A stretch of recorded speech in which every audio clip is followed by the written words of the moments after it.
గౌరవనీయ ఆచార్య పర్యంతం వందే గురు కూడా పండితులవుతాడు కడుపౌరుడి పుచ్చినేమలో నమ్మిన వేపు నమ్ముల మహమ్మ కృపాతీత మహత్వ కవిత్వ పడుత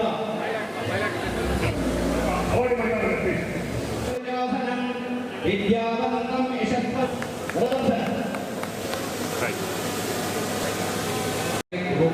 చాలా ముఖ్యమైనది. రాజ్యాంగ భారత ప్రజాస్వామ్య దేశంలో రాజ్యాంగబద్ధంగా ప్రభుత్వాలు వస్తాయి, ప్రభుత్వాలు పోతాయి, లీడర్లు వస్తారు, లీడర్లు పోతారు. కానీ ప్రజాస్వామ్యంలో విలువలు అనేది చాలా చాలా చాలా ముఖ్యం. విలువలతో కూడిన బ్రతుకు, విలువలతో కూడిన రాజకీయం, రాజకీయాల్లో సేవాభావం అనేది అన్నింటిలో ముఖ్యమైనది. ఇందులో కీలక పాత్ర అనేది సమాజ నిర్మాణంలో మార్పులో కీలక పాత్ర అనేది ఎవరిది అంటే ఉపాధ్యాయులు.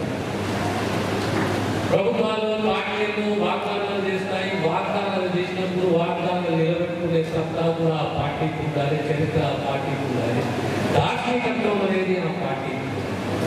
విద్యాశాఖ మంత్రిగా ఉన్నప్పుడు ఆనాడు మా ప్రియతమ నాయకుడు రాజశేఖర రెడ్డి గారు ముఖ్యమంత్రి ఉన్నప్పుడు the biggest DSC in the history of Andhra Pradesh 58,000 కోట్లు ఆనాడు డిఎస్సీ నిర్వహించి విజయవంతంగా నిర్మాణం.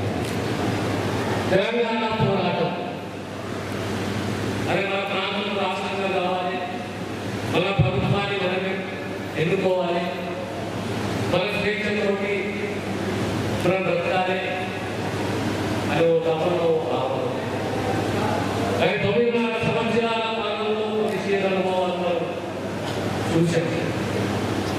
ఈరోజు మళ్ళీ ప్రజాస్వామ్యంలో ప్రజలే న్యాయం దాన్ని ప్రభావితం చేసేది ఎవరు అంటే ప్రధాన పాత్ర పోషించేది ఉపాధ్యాయులు.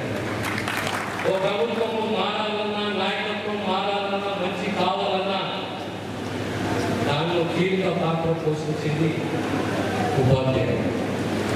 ఆనాడు ప్రభుత్వం, ఆనాడు కాంగ్రెస్ పార్టీ వాగ్దానం చేసింది, మేము జాబ్ కార్యక్రమం తీసుకొస్తాము, డిఎస్సీ నిర్వహిస్తాము, ప్రమోషన్ ఇస్తాము, పోస్టింగ్ ఇస్తాము. మళ్ళీ మీరు డిఎస్సీ నిర్వహించబోతున్నారు 6,000 ఉద్యోగాలకు సంబంధించి. త్వరలోనే మీకు రాబోతున్నాయి 32,000 ఉద్యోగాలకు సంబంధించి. ఇది అమ్మాయిల హాస్టల్ కంపల్సరీ అయిపోయింది, వేరే పోలేదు, ఆర్థిక స్థితులు రాలేదు, ఈ పాఠశాలకు రావాలి, అరాధన వసతులు, సంపూర్ణ వసతులు లేవు, భద్రత లేదు, ఫెసిలిటీలు లేవు, సరైన ఇన్ఫ్రాస్ట్రక్చర్ లేదు. ఆ పరిస్థితిలో మన తెలంగాణ రాష్ట్ర విద్యా వ్యవస్థ ఇన్ఫ్రాస్ట్రక్చర్ సంబంధించి సిఎస్ఆర్ ఫండ్ ద్వారా ప్రతి ఒక్క కేటీపీటీ మోడల్ స్కూల్ కనీసం ₹1 కోటి తీసుకురావాలన్న పట్టణ సంకల్పంతో మా పిల్లలు సురక్షంగా ఉండాలి, సురక్షితంగా ఉండాలి, క్వాలిటీ ఎడ్యుకేషన్లో ఉండాలి, అన్ని కంఫర్ట్ ఉండాలని ఒక తప్పన ఆ దిశగా మా ప్రయత్నం ఉందని మళ్ళీ ఈ రోజు మనం సిఎస్ఆర్ మీటింగ్ జరిగింది. ఆ సిఎస్ఆర్ మీటింగ్లో నిర్ణయం తీసుకుంటాం. ప్రతి ఒక్క స్కూలే కానీ, కేజీబీఏ కానీ, వాటి స్కూలే కానీ, రిజల్ట్ స్కూలే కానీ, ప్రతి దానికి బేసిక్ ఇన్ఫ్రాస్ట్రక్చరే కానీ, ఇతర ఫెసిలిటీసే కానీ, భక్తులు కానీ కల్పించాలని నిర్ణయం తీసుకుంటాం. ఇంకో శుభవార్త ఏంటంటే ప్రతి తెలంగాణ పౌరులకు ఒక హెల్త్ కార్డు ఇవ్వబోతుంది. ప్రతి పౌరుడికి ఒక కుటుంబానికి రేషన్ కార్డు ఎలా ఉంటుందో ఆ రేషన్ కార్డు వల్ల 4 కానీ 5 కానీ ఆ 5 మంది కూడా రేపు పొద్దున హెల్త్ కార్డు ఇవ్వబోతున్నాం. అదే ఇక్కడ ఈ సమస్యను కూడా ఓ కమిటీ ద్వారా ఇంటర్నల్ కమిటీని కాన్స్టిట్యూట్ చేసుకొని ఈ హెల్త్ కార్డు ఇష్యూ కూడా అడ్రస్ చేస్తామనే విషయాన్ని ఈ సమయంలో చేస్తాం.